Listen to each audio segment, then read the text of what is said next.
আপনারা প্রায়শই এই ফোনগুলোতে আপডেট দিতে চান না। আর আমার হাতে যে ফোনটি রয়েছে সেই ফোনটির মডেল হচ্ছে Realme C35। আর অনেকেই জানতে চান যে ভাইয়া এই ফোনটা আপডেট দেওয়ার ফলে ডেট হয়ে যাবে কিনা। এই ফোনটা আপডেট দেওয়ার আগে কিছু কাজ আপনাকে অবশ্যই করতে হবে। আপনি যদি এই কাজগুলো না করেন তাহলে ফোন ডেট হওয়ার সম্ভাবনা রয়েছে অনেকটাই বেশি।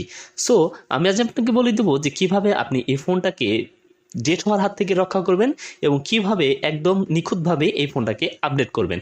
আপনাকে আপডেট করার আগে অবশ্যই কিছুই মাথায় রাখতে হবে।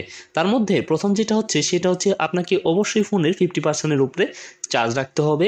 2 নাম্বার যে কাজটা করবেন সেটা হচ্ছে আপনি কখনোই ফোন আপডেট দেওয়ার সময় ফোনটাকে অফ করবেন না।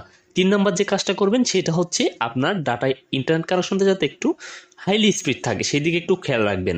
4 নাম্বার যেটা করতে হবে সেটা হচ্ছে আপনার ফোনের ফোন স্টোরেজে চলে যেতে হবে। ফোন স্টোরেজে চলে যেয়ে তা আপনার ফোনের ফোন স্টোরেজ যেটা অর্থাৎ ফোন মেমোরি যেটাকে বলা হয় সেই ফোন মেমোরিটাকে কিন্তু আপনাকে 3 জিবি থেকে 4 জিবি খালি রাখতে হবে। অর্থাৎ ফোন মেমোরিটাকে অবশ্যই স্পেস রাখবেন। যদি না রাখেন তাহলে কিন্তু ফোনের আপডেটটা পুরোপুরিভাবে হবে না।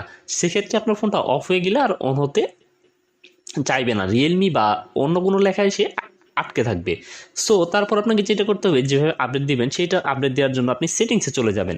সেটিংস নামের যে অপশনটা খুঁজে পাওয়ার পর সেটিংসে যাওয়ার পর আপনি এখান থেকে স্ক্রল ডাউন করবেন। আপনি যেহেতু আপডেট দিতে চাচ্ছেন আপনার ফোনের এবং যেহেতু রিয়েলমি C35 ফোনগুলোতে আপডেট চলে এসেছে সেই জন্য আমি এখান থেকে সিস্টেম নামে যে অপশন রয়েছে সেই সিস্টেমে চলে যাব। সিস্টেমে যাওয়ার পর এখানে সিস্টেম আপডেট নামে একটা অপশন দেখতে পারবেন। আপনি সেই সিস্টেম আপডেটে ক্লিক করবেন। সিস্টেম আপডেটে ক্লিক করার পর দেখতে পাচ্ছেন আমার এখানে নিউ ভার্সন আপডেটটা কিন্তু চলে এসেছে। দেন এখন আমাকে যেটা করতে হবে সেটা হচ্ছে এখান থেকে আপনি দেখতে পারবেন এন্ড আপডেট সাইজ হচ্ছে 1.61 জিবি।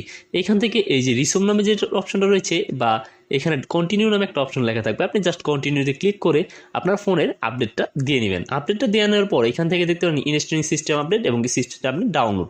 যখন এটি ডাউনলোড হওয়া কমপ্লিট হয়ে যাবে আপনাকে এর লেখা উঠবে ওকে। আপনি জাস্ট ওকেতে ক্লিক করবেন। ওকেতে ক্লিক করার পর কিছুক্ষণ সময় কিন্তু আপনাকে এখানে ওয়েট করতে হবে, অর্থাৎ অনেকক্ষণ যাবত প্রায় 10 মিনিটের মতো ওয়েট করবেন। ওয়েট করার পর আপনার ফোনের যে অ্যাপসগুলো রয়েছে সেই অ্যাপসগুলো অটোমেটিকলি আপডেট হয়ে যাবে। আপডেট হয়ে যাওয়ার পর আপনার ফোনটা অটোমেটিকলিভাবেই অন হয়ে যাবে। So video